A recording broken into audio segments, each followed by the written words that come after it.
Hello बच्चों, let's read this question. Find the absolute values and arguments of the following complex number. और complex number क्या है हमारे पास? 3 bracket cos 60 degree plus iota sine 60 degree.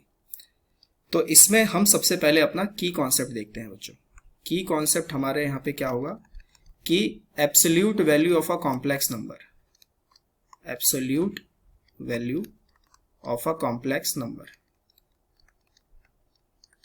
जैसे कोई complex number है मेरे पास z is equals to a plus iota b, तो इसका एब्सोल्यूट वैल्यू मैं इसे लिखूंगा मोड z से, और ये होगा a square plus b square इसका अंडर रूट। इसका मतलब मैं ये कह सकता हूं कि रियल पार्ट का स्क्वायर प्लस इमेजिनरी पार्ट का स्क्वायर और उसका अंडर रूट। एक तो ये हो गया। दूसरा कॉन्सेप्ट हम इसमें यूज करेंगे argument of a complex number.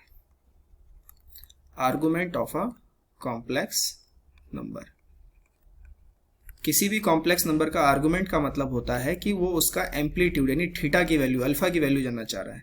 तो 4-5 केसेस होते हैं, जैसे alpha is equal to theta होता है, alpha is equals to pi minus theta होता है, alpha is equals to theta minus pi होता है, और alpha is equals to minus theta होता है।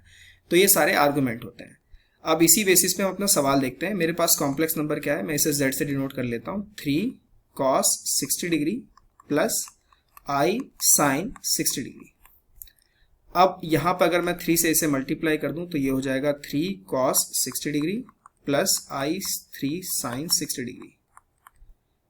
cos 60 की वैल्यू हमें पता है, cos 60 की वैल्यू 1/2 होती है और साइन 60 की वैल्यू √3/2 होती है। तो ये हो जाएगा 3√3/2। ये अपने पास एक कॉम्प्लेक्स नंबर आ गया। अब हम इसकी एब्सोल्यूट वैल्यू निकालते हैं।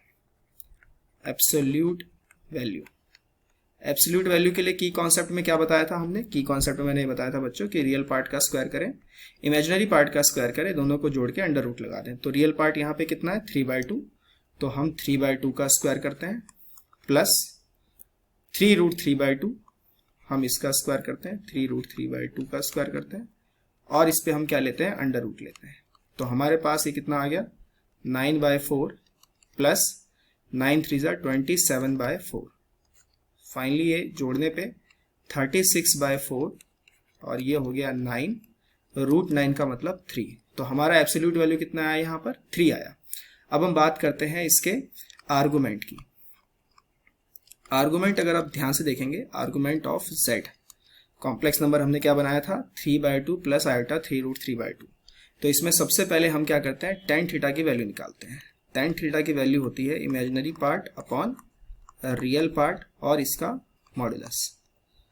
तो tan थीटा हमारे पास आएगा, इमेजिनरी पार्ट कितना है? इमेजिनरी पार्ट है 3√3/2, रियल पार्ट है 3/2 और इसका मॉडुलस ले लेते हैं। तो 2 से 2 कैंसिल, 3 से 3 कैंसिल। tan थीटा की वैल्यू कितनी हो गई? √3।